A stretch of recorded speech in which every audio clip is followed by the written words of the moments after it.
Hi! In front of me is BLACKVIEW tab 12, and today I would like to show you how you can turn on or off app notifications on this device.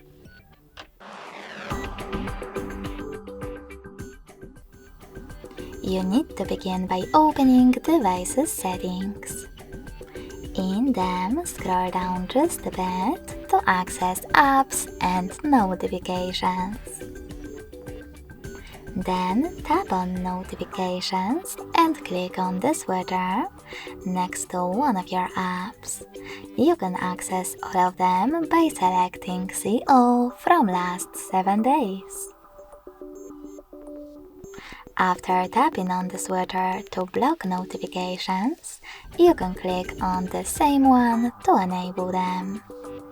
If you want to, you can also just click on one of your apps on the left and do exactly the same from here.